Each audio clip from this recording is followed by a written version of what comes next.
नमस्कार. जिव्हाळा क्लबच्या सर्व सदस्यांना माझा नमस्कार.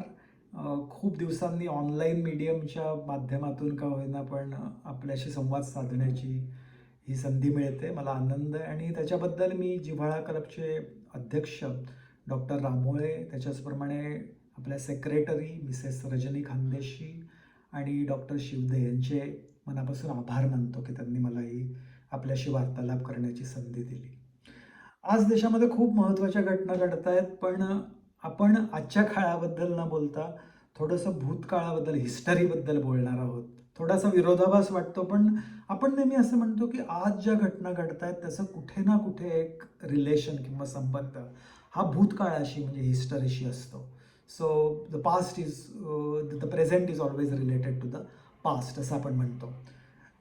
रात्रीच्या गर्भात उद्याचा असे उशक आलं असं आपण जेव्हा म्हणतो तेव्हा कुठेतरी आपल्याला असं म्हणायचं असतं की आजचा जो काळ आहे त्याची बीजं किंवा त्याचे मुळं ही कुठेतरी पास्टमध्ये हिस्टरीमध्ये ही रुजलेली आहेत.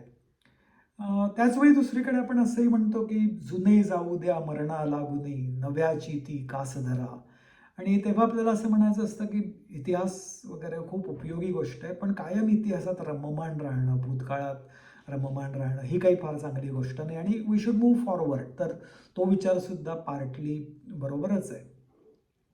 आता आजचा जो विषय आहे तो मला याच्यावरून सुचला की बऱ्याच देशांमध्ये आणि बऱ्याच समाजांमध्ये अलीकडे रिरायटिंग हिस्टरी असे प्रकल्प हातात घेतले जात आहेत. म्हणजे हे समाज किंवा काही गव्हर्नमेंट्स असतील किंवा काही विशिष्ट समाज असतील आणि काही देशसुद्धा असतील, त्यांना असं वाटतं की जो आतापर्यंतचा जो इतिहास लिहिला गेला त्याच्यामध्ये काही प्रमाणात मिसरिप्रेझेंटेशन आहे. म्हणजे either the facts are not reported correctly किंवा काही ठिकाणी एखाद्या विशिष्ट समुदायाचं जे रिप्रेझेंटेशन त्या हिस्टरीमध्ये झालेलं आहे ते कमी झालेलं आहे किंवा चुकीचं झालेलं आहे. अशा प्रकारच्या तक्रारी या काही समुदायांकडून काही समाजाकडून केल्या जातात आणि ते असं म्हणतात की आता आम्ही या चुका या दुरुस्त करणार आहोत आणि we are going to rewrite the history. अशा प्रकारचे प्रयोग हे पूर्वीसुद्धा झालेले आहेत. म्हणजे सगळ्यात जास्त रिरायटिंग हिस्टरी एक कोणत्या देशात झालं असेल तर रशियामध्ये. रशियामध्ये history was written and rewritten so many times that we don't really know which history is truthful and which is not.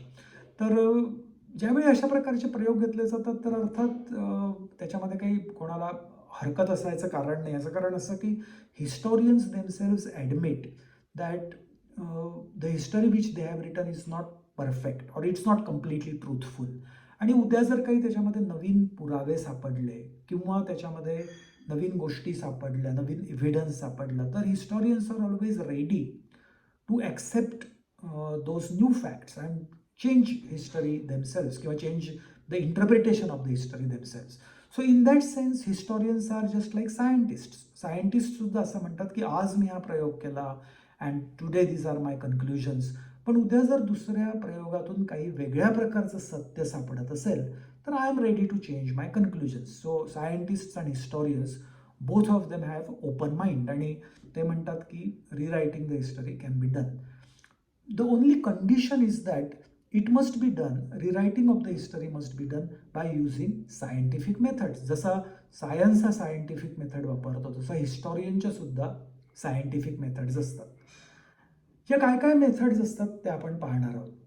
तर सगळ्यात पहिल्यांदा हिस्टोरियन असं म्हणतो की writing of the history must have a theme but it should not have a purpose. आता याचा अर्थ काय की उदाहरणार्थ आपण एक मायन कल्चरचा समजा अभ्यास करतोय तर मायन कल्चरमध्ये ते मायन लोक त्या काळामध्ये कशा प्रकारे राहत होते, त्यांना आर्टमध्ये इंटरेस्ट होता का, त्यांचं दैनंदिन जीवन हे कुठल्या प्रकारचं होतं. जर हे माझे क्वेश्चन्स असतील तर हा पर्पज झाला, सॉरी ही थीम झाली आणि ह्या थीमनं मी ॲक्च्युली त्या हिस्टरीचं त्या जे पुरावे मला सापडतील त्यांचं अध्ययन करणार आहे. तर of course I must have a theme. मी नुसतं एखाद्या कल्चरमध्ये जाऊन मी हिस्टॉरिकल अभ्यास करतो असं म्हणू शकत नाही. काहीतरी थीम मला त्या ठिकाणी लागेल and with that theme in mind I will actually try to analyze the evidence and do historical analysis. But at the same time, a historian should not have a purpose. म्हणजे त्याने समजा आधीच असं ठरवलं की Mayan culture was a very great culture, किंवा एखाद्या व्यक्तीचं अनालिसिस करताना ठरवलं that person was very great and he did lot of things for this country, his character is faultless, असं आधीच ठरवून जर अनालिसिस आपण करायला गेलो एखाद्या व्यक्तीबद्दल किंवा एखाद्या समाजाबद्दल, तर that is not a scientific method. So in that sense, a historian should have a theme but should not have a purpose. This is similar to scientific method. एखादा सायंटिस्ट ज्यावेळी अनालिसिस करतो त्यावेळी he forms his conclusion only after the findings, not before. आणि त्यामुळे पहिल्यांदा findings, नंतर conclusion, तेव्हा पहिल्यांदा historical analysis and then of course you can reach to your conclusion. So you should not have that conclusion already formed in your mind. ही एक primary requirement हिस्टॉरियन्स मानतात. दुसरी एक गोष्ट हिस्टॉरियन्स नेहमी करतात, this is the method which historian uses, आणि त्याला आपण म्हणतो पिरियोडायझेशन. आता पिरियोडायझेशन म्हणजे काय, तर हिस्टॉरियन्स अग्री दॅट जो पिरियड आहे म्हणजे काळ ज्याला आपण म्हणतो, तो काळ हा अनादी आणि अनंत आहे. आता मराठीमध्ये दोन्ही गोष्टीला आपण काळ शब्द वापरतो, पिरियड आणि टाईम, पण इंग्लिश म्हणून आपण इंग्लिश शब्द वापरूया. पिरियोडायझेशन हे हिस्टॉरियन जेव्हा करतात तेव्हा ते टाईमचे तुकडे करतात. तर मराठीमध्ये दोन्हीला काळ शब्द असल्यानं ते सांगणं थोडंसं अवघड जाईल. पण काळ हा अनादी आणि अनंत आहे. Time is endless and it does not even have a beginning. पण आपण पिरियड जे करतो ते मात्र आपण सोयीसाठी काही पॉईंट्स घेतो त्या टाईममधले, आणि ते पॉईंटच्या मधली गोष्ट हा पिरियड असं मानतो. लेट्स टेक एन एक्झाम्पल, की समजा एखादा हिस्टॉरियन जुन्या काळाचा इतिहास देतो 1940s मध्ये. So what he probably can do is he can say that the time of first world war that is one point and the time of second world war that is another point.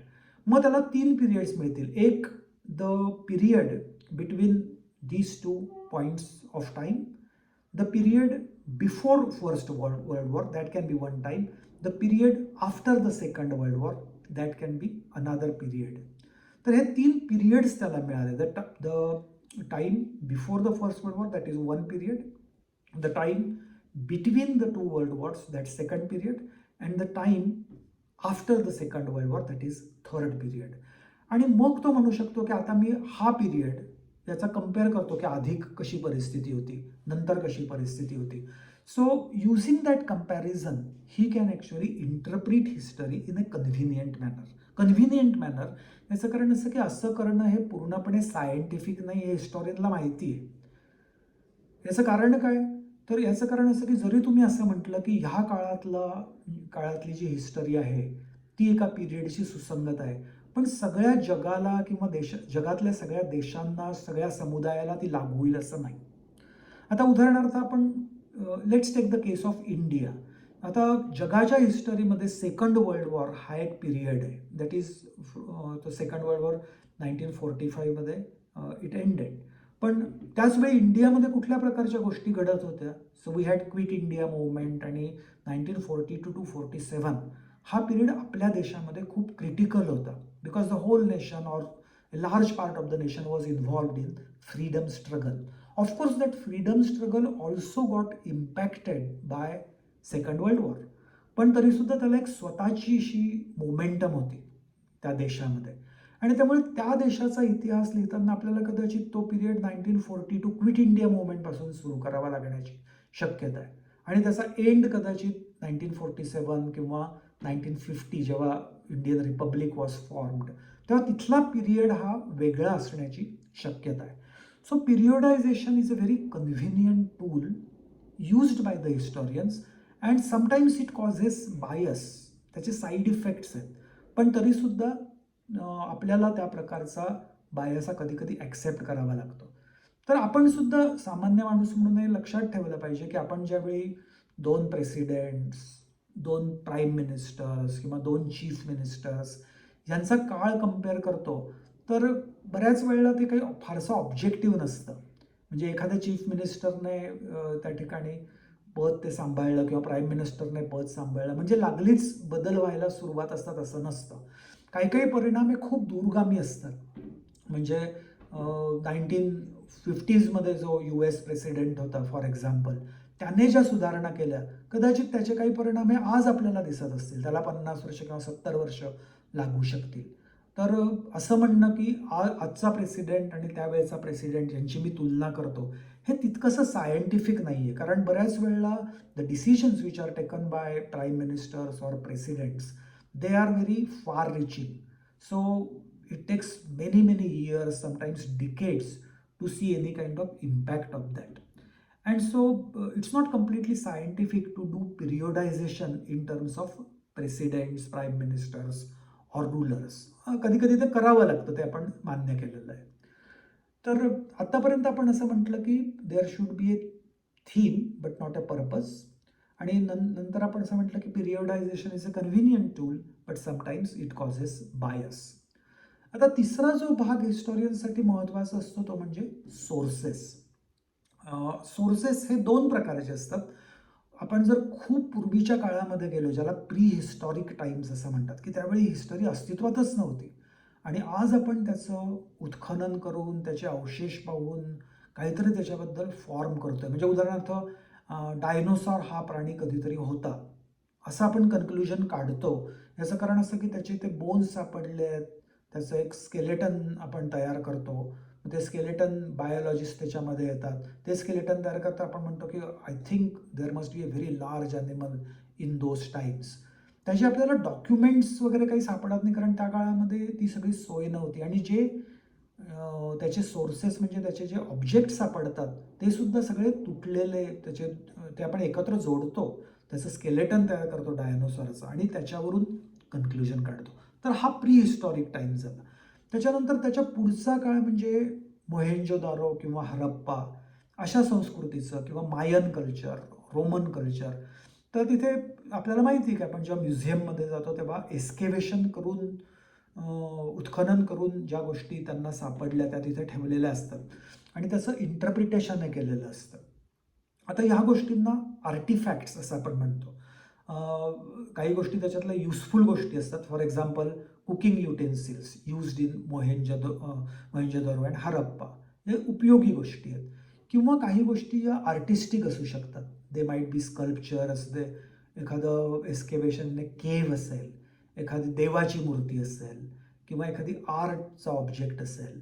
So those two kinds of objects they are called artefacts. आता उदाहरण म्हणून आपण एक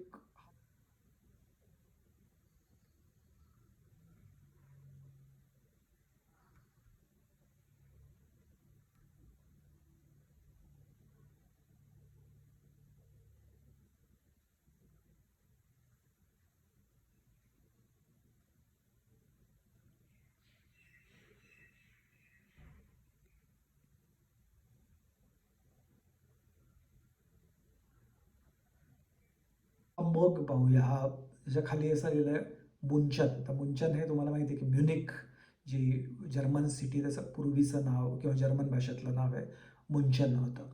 आणि मग ते पाहिल्यानंतर, ते इन्स्क्रिप्शन पाहिल्यानंतर तो हिस्टोरियन म्हणेल की oh probably this belongs to German culture in that particular city.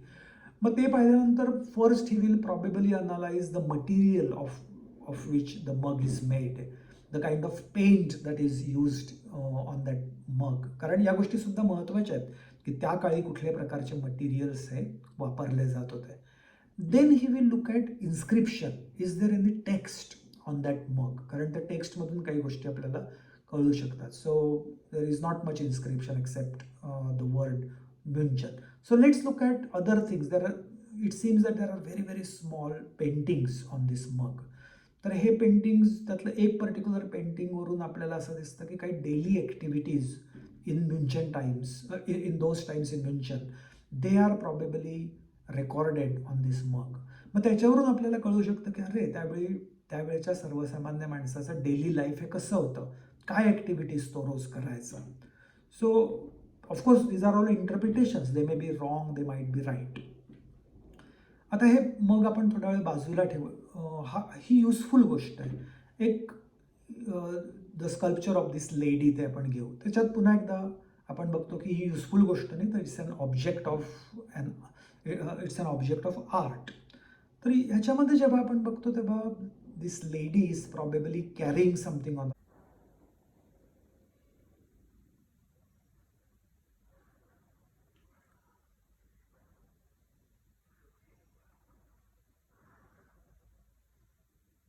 Head.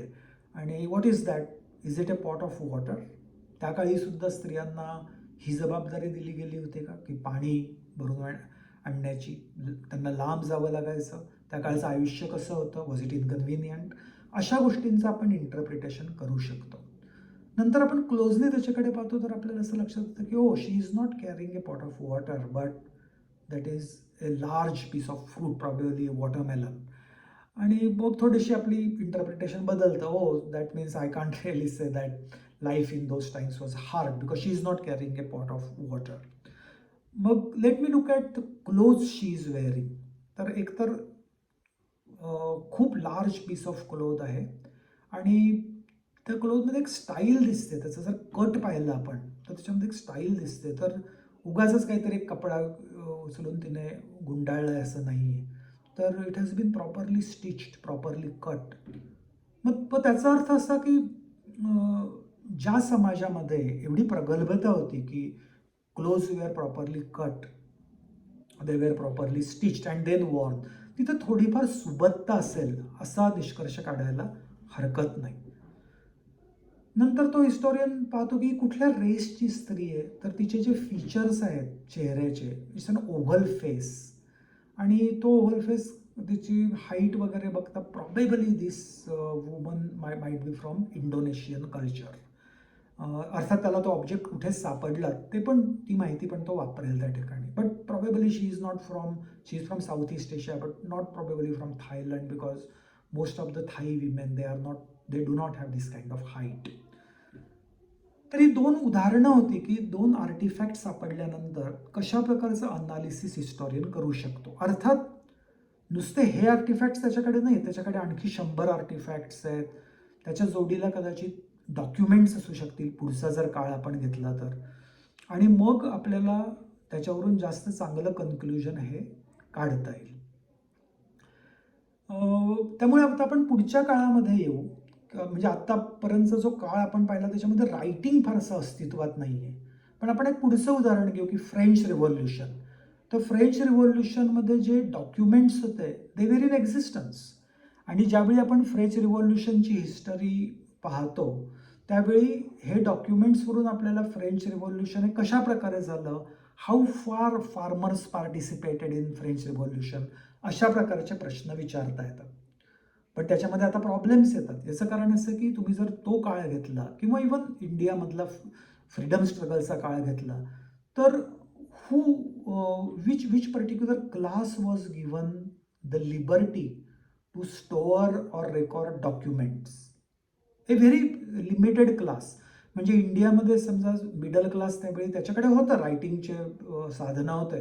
पण तो कुठल्या टाईपचं काम करायचा? तो ब्रिटिशांच्या ऑफिसमध्ये जायचा, गव्हर्नमेंटच्या ऑफिसमध्ये जायचा, त्या ठिकाणी जे काही त्याला दिलेलं आहे ते काम करायचं ऑफिसर म्हणून किंवा क्लार्क म्हणून. आणि जे काही साहेब सांगतील त्या प्रकारचे ते डॉक्युमेंट होते. तो काही स्वतःचे विचार त्या ठिकाणी रेकॉर्ड करत नव्हता. पण याच्यावर गव्हर्नमेंटकडे मात्र त्यांचे विचार करणारे डॉक्युमेंट्स हे होते. म्हणजे लॉर्ड माउंटबॅटन आपल्याकडे असतील किंवा फ्रेंच रिव्हॉल्युशन म्हटलं तर त्यावेळेचे जे लॉर्ड्स असतील तर त्यांनी मात्र स्वतःचे विचार त्यावेळी व्यक्त केलेले आहेत आणि ते डॉक्युमेंट्स अवेलेबल आहेत. म्हणजेच in French revolution or in India's freedom struggle we get to know what the leaders thought or what the lords thought, but we don't really have access to common people's thoughts.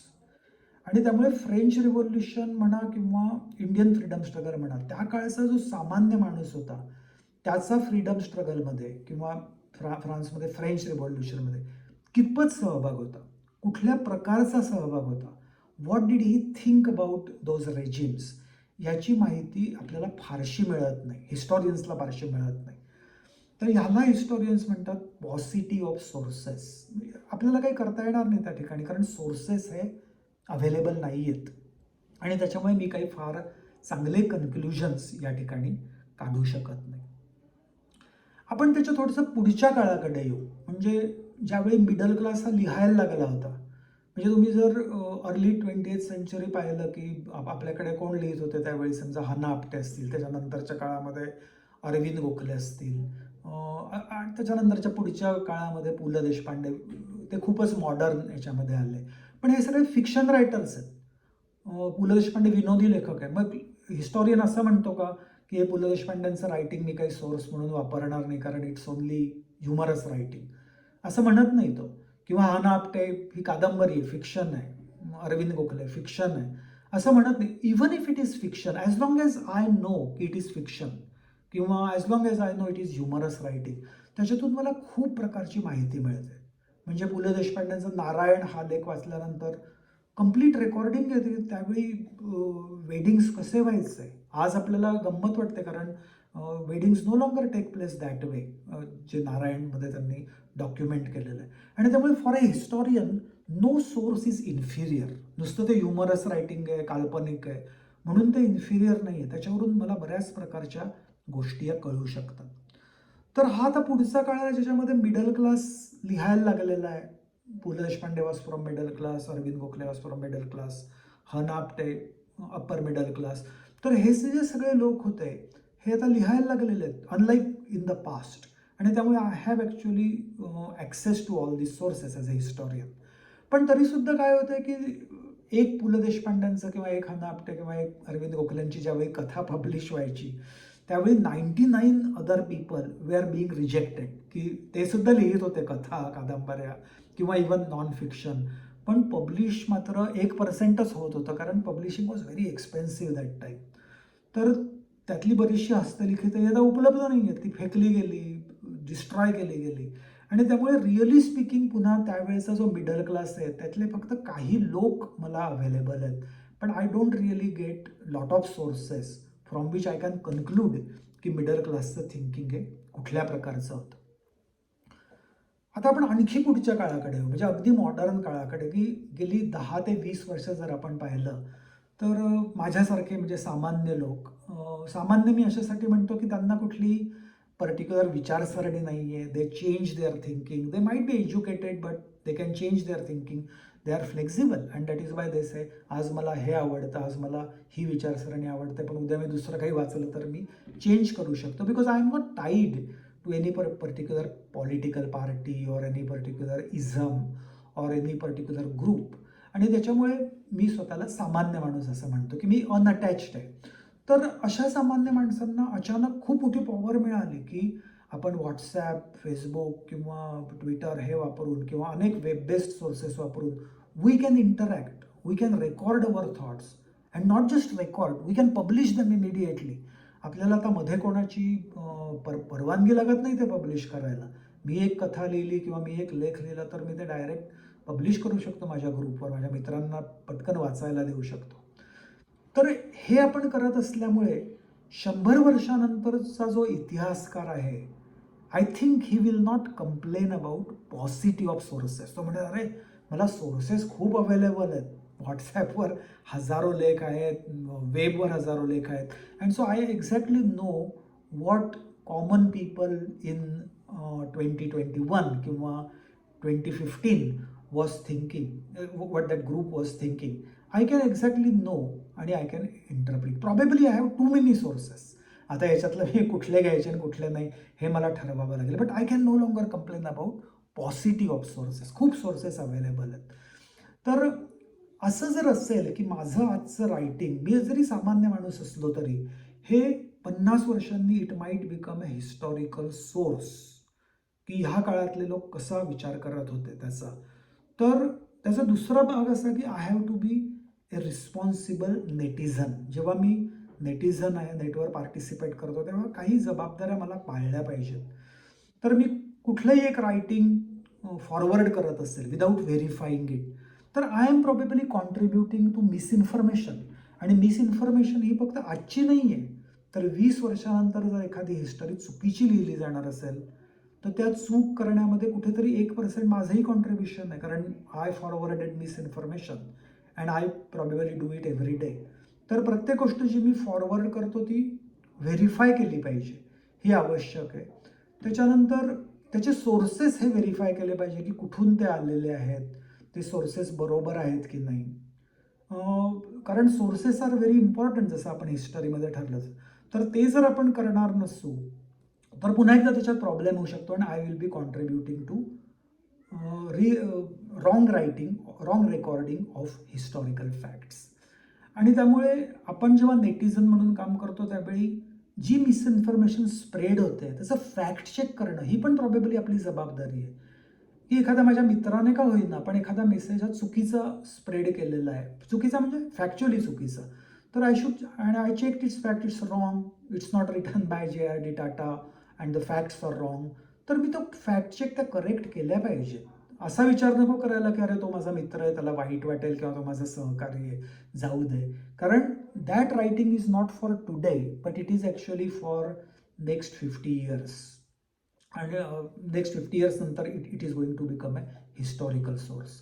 आणि म्हणून मला असं वाटतं की आपली ह्या काळामध्ये ही जबाबदारी की जे एक्सप्रेशनचं फ्रीडम आपल्याला मिळालेलं आहे त्याच्या फॅक्ट चेक करणं आणि ओनली व्हेरीफायबल इन्फॉर्मेशन ही आपण पाठवणं. ती जर आपण केली तर इन फ्युचर जे हिस्टॉरिकल सोर्स तयार होणार आहे त्याची क्वालिटी आपण वाढवू and then probably the history will be written in a better way. तर आतापर्यंत आपण असं पाहिलं की जे हिस्टॉरिकल टूल्स असतात म्हणजे सायंटिफिक मेथड्स असतात ते काळानुसार मेथड सेम राहिलेले आहेत, पण बिकॉज त्याचे सोर्सेस हे बदलत गेले, क्वालिटी बदलत गेले, त्याच्यामुळे हिस्टरी रायटिंगमध्ये खूप प्रमाणामध्ये बदल झालेला आहे. आणि हे अर्थात माझे स्वतःचे मतं होते आणि जसं मी सांगितलं की I am an ordinary person. I don't have any attachment to any particular method or discipline or any party or any group. आणि त्याच्यामुळे I like to change my thoughts. आणि तुम्ही जर त्या दृष्टीने काही कॉन्ट्रीब्युशन केली, काही वेगळ्या प्रकारे सांगितलं, माझ्यापेक्षा काही वेगळे विचार मांडले तर that will help me a lot because I am an ordinary person who likes to be flexible in terms of changing my thoughts. तर तुम्ही आतापर्यंत हे माझं लेक्चर खूप मन लावून आणि शांतपणे ऐकून घेतलं त्याबद्दल मी तुमचा आभारी आहे. आणि I would really like to know what you think about writing of history and many other things which we mention today. Thank you very much for listening to my lecture.